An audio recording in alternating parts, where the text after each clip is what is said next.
The alien training grounds stretched across a vast expanse of rugged terrain, a technological marvel bristling with advanced equipment. The facility stood as a symbol of intergalactic military excellence, renowned for producing elite warriors across the galaxy. Towering structures housed labyrinthine corridors filled with training simulators, while outdoor fields replicated hostile environments, from volcanic wastelands to dense alien jungles. Each training segment was meticulously designed to test the limits of participants, pushing them physically and mentally to their breaking points. Among the trainees were beings from a myriad of species, each with unique adaptations to their homeworlds. There were scaled giants from high-gravity planets, swift insectoid runners from arid deserts, and telepathic entities who communicated through shared thoughts. They all had one thing in common: they were hardened warriors, representing the best their species had to offer. This was no place for the faint-hearted, and no one expected a human, a Deathworlder, as they were colloquially called, to thrive here. When Alex arrived, all eyes turned to the human cadet. Slightly shorter and leaner than most participants, Alex didn't immediately seem impressive. Whispers circulated among the trainees and instructors, questioning why the Intergalactic Alliance had even allowed a human to participate. After all, Earth was considered a death world, a term reserved for planets teeming with danger, yet humans were often dismissed as physically unimposing compared to the towering alien warriors in the room. The few species familiar with human adaptability watched in silence, their expressions unreadable. The drill sergeants, an assortment of gruff, battle-hardened veterans, weren't particularly worried about Alex. They had trained beings from planets so harsh that survival itself was a victory. To them, a Deathworlder cadet might provide a few surprises, but surely nothing that would challenge their well-established training protocols. As the orientation concluded, one instructor muttered, "They'll barely last a day." The training course was legendary, spanning 7 days of relentless challenges. Each day was tailored to push participants in different ways: brutal physical endurance tests, combat scenarios against adaptive AI, complex problem-solving under duress, and survival exercises in simulated extreme environments. Failure was common, and even seasoned warriors often required retries to pass. For a human, the consensus was clear: barely scraping through would be an accomplishment. On the first day, the initial task was a straightforward obstacle course. Or at least, it was considered straightforward for the genetically enhanced and biomechanically modified species in attendance. The course combined physical obstacles with strategic puzzles, requiring not only brute strength but also quick thinking. Alex approached the starting line with an air of calm confidence that didn't go unnoticed. While others braced themselves with visible tension, the humans seemed oddly relaxed. As the signal to begin blared, Alex launched into action. The first few hurdles, a series of shifting platforms over simulated lava, posed little challenge. Where other trainees relied on brute force to stabilize their footing, Alex used agility and balance, gliding through the course with remarkable efficiency. By the time Alex reached the midpoint, the alien drill sergeants had taken notice. Their murmurs of skepticism had shifted to faint curiosity. The real surprise came at the puzzle station. Designed to stump even the brightest minds, it involved manipulating alien symbols into patterns under a tight time constraint. While others struggled, Alex solved it in seconds, their hands moving with an almost instinctive precision. The instructors exchanged bewildered glances. One muttered, "Beginner's luck." As the day progressed, it became clear that luck had little to do with Alex's performance. Each task was met with the same combination of speed, creativity, and adaptability. Challenges that had stymied other trainees were navigated with ease. What baffled the instructors most wasn't just the completion of the tasks but the unorthodox methods Alex employed. Solutions no one had considered, some deemed outright impossible, were executed flawlessly. By the end of the day, the drill sergeants had convened for an impromptu discussion. "The human is efficient," one admitted reluctantly. Another, less willing to concede, argued, "They'll tire soon. It's only the first day." The second day's tasks were designed to test survival instincts, placing trainees in a simulated environment filled with dynamic threats. The system adapted to the participants' decisions, escalating the difficulty based on their strategies. Many of the alien cadets struggled to adjust, their inherent abilities sometimes becoming liabilities in unexpected ways. Alex, however, thrived. Their ability to adapt to the constantly shifting scenario left the instructors both impressed and uneasy. By the evening of the second day, the humans' growing reputation had begun to spread among the trainees. Some approached Alex with tentative curiosity, asking about their methods. Alex's responses were polite but vague, revealing little about the thought processes behind their success. The ambiguity only added to the mystique. The alien drill sergeants, meanwhile, found themselves at a crossroads. They had underestimated the human, and now they were unsure how to proceed. Adjusting the difficulty of the course mid-training was frowned upon but not unprecedented. One senior instructor suggested monitoring Alex closely instead, hoping to glean insights into their approach. The others reluctantly agreed, their skepticism tempered by a grudging respect. As the third day loomed, the training grounds buzzed with anticipation. For the first time in years, the instructors were genuinely curious about what the next few days would reveal. The human had shattered their expectations, but they remained convinced that the course would eventually expose a weakness. Humans, after all, were fragile creatures. Surely, even a Deathworlder had limits. The human's rapid progression through the training course was an anomaly that defied the expectations of even the most seasoned alien drill sergeants. By the start of the third day, Alex had not only surpassed the pace of every other trainee but had done so with a level of precision that left no room for error. The course was built to demand a gradual increase in skill and endurance, yet Alex was dismantling its challenges as though they were trivial. This wasn't just exceptional, it was unprecedented. Each task was designed to stretch the limits of physical and mental capacity. For most, the constant escalation was grueling, but Alex adapted at an astonishing rate. When faced with situations that required brute force, they compensated with ingenuity. When others were slowed by fear or hesitation, Alex acted decisively. The alien instructors had witnessed many types of trainees, each with unique strengths, yet none had displayed such a seamless blend of resourcefulness and resilience. The observation room grew increasingly tense as the hours ticked by. One by one, instructors abandoned their dismissive attitudes and began scrutinizing Alex's every move. Data streams and analysis tools buzzed with activity as they tried to make sense of the human's performance. Patterns began to emerge. Alex didn't merely follow the prescribed solutions, they anticipated problems before they arose. The predictive nature of their responses suggested an almost instinctive understanding of the system's design. Confusion turned to unease when Alex entered a segment of the course meant to halt progress entirely for most participants.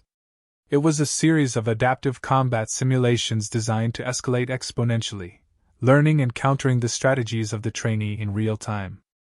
No one had ever completed it on the first attempt. Most failed multiple times, requiring adjustments and retries to make even incremental progress. Yet Alex completed the entire segment in a single pass, defeating the system's AI not by outmatching it in raw power but by exploiting its blind spots with startling efficiency. The room fell silent as the simulation ended. For a moment, the instructors entertained the possibility of a malfunction, but multiple diagnostic checks confirmed the integrity of the system. There was no error. The human had simply outthought it. Discussions among the drill sergeants grew heated. One argued that the human's success must have been a fluke, the result of exploiting an obscure loophole in the AI's programming. Another countered that such a feat required an understanding of the system so intricate that it bordered on genius. The lead instructor silenced them all with a sharp gesture. This is no accident. The question isn't how they're doing it, it's why we didn't see it coming. As Alex moved into the final stages of the day's tasks, the instructors decided to increase the difficulty level of the remaining challenges. Normally, adjustments of this kind were unnecessary, as the course was already calibrated to push even the strongest trainees to their limits. Yet, in Alex's case, the standard parameters seemed inadequate. If the human was to be tested, it would require bending the rules. The new challenges were brutal. Combat drones that typically operated in groups of 3 were increased to 5, their coordination enhanced to mimic live combatants. Environmental hazards in the simulations were amplified, creating more chaotic and unpredictable scenarios. Yet, no matter how much the instructors altered the variables, Alex continued to excel. The humans' ability to adapt seemed limitless, their responses growing sharper with each escalation. By the time Alex completed the day's final task, the observation room was in a state of collective disbelief. No trainee had ever progressed through the course at this pace, let alone under such conditions. The drills that typically broke the morale of even the most resilient participants seemed to invigorate Alex, as if the human thrived on the chaos. One instructor finally voiced what many were beginning to think. "We're dealing with something we don't understand. This isn't just physical training, it's mental. Psychological. They're operating on a level we didn't account for." The lead instructor nodded grimly. "If this is what humans are capable of, we may need to reconsider everything we know about their species." Word of Alex's progress spread quickly among the trainees. Whispers circulated in the mess hall, and even the most confident participants began to question their own abilities. Some viewed Alex with awe, others with suspicion, and a few with outright hostility. Yet, Alex remained unbothered, showing no signs of arrogance or fatigue. The human's quiet focus only added to the mystique, leaving everyone, trainees and instructors alike, wondering what drove them. For the drill sergeants, the situation had escalated beyond mere curiosity. Alex's performance was a direct challenge to the assumptions underpinning the entire training program. If a Deathworlder could achieve this level of success, what did it mean for the Intergalactic Alliance? Were humans an untapped resource or an unpredictable wild card? These questions loomed large as the day came to a close. As Alex prepared for the next stage of the course, the instructors gathered for an emergency briefing. The lead instructor spoke with uncharacteristic gravity. "This isn't just about a single trainee. We're witnessing a shift in the paradigm. Humans weren't supposed to be like this. Either we underestimated them, or we didn't understand them at all." The training course was over in what felt like an instant. While others labored through their final trials, Alex had completed every challenge with precision, leaving the instructors grappling with the implications. The humans stood quietly at the edge of the training grounds, their demeanor calm despite the chaos they had caused among the staff. The alien drill sergeants, veterans of countless battles and instructors of the galaxy's best warriors, were now uncertain how to even classify what they had witnessed. In the debriefing room, the atmosphere was tense. The lead instructor reviewed the performance data, a series of metrics that defied logic. Alex hadn't simply passed the course, they had obliterated it. Simulations calibrated to test the upper limits of endurance and ingenuity had been completed faster and more effectively than the system's theoretical maximums. Records held by species renowned for their physical prowess and intellectual genius had been broken by wide margins. Every line of data told the same story. Humans were far more than anyone had anticipated.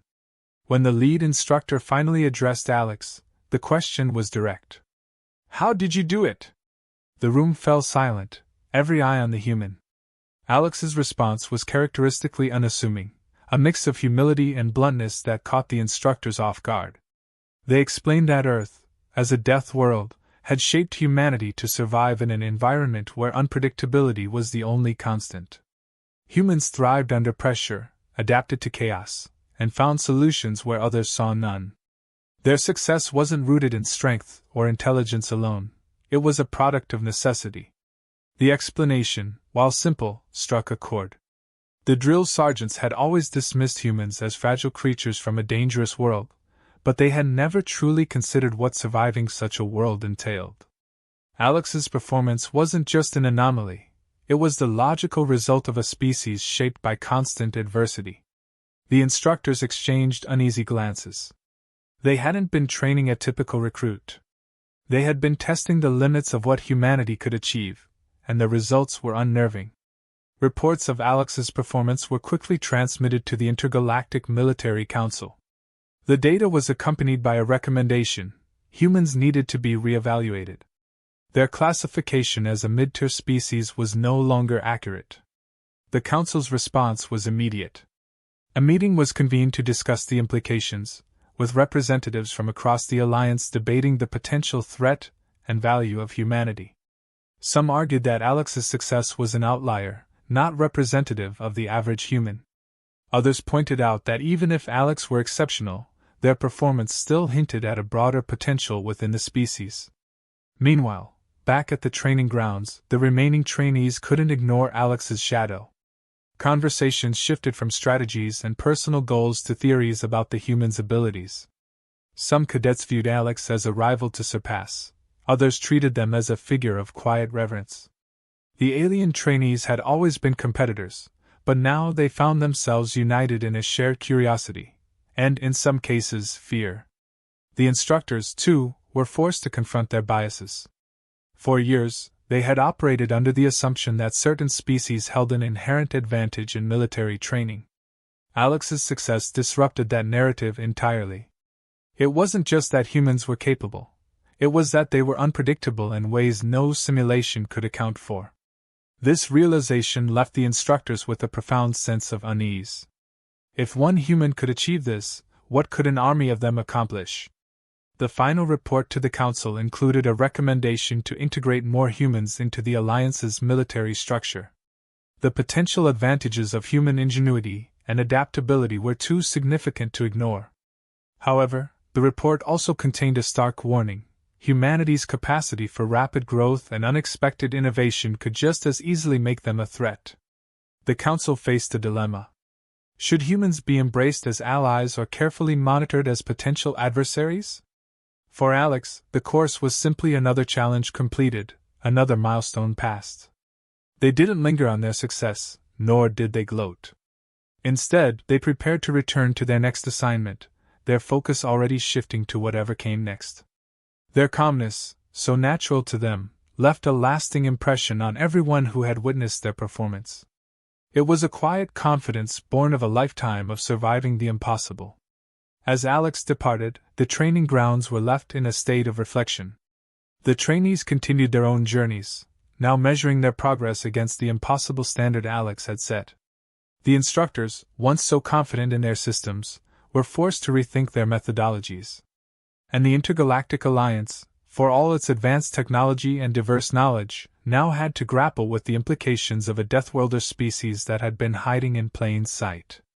The story of Alex's success would ripple outward, reaching far beyond the walls of the training grounds. It wasn't just about one human excelling in a course.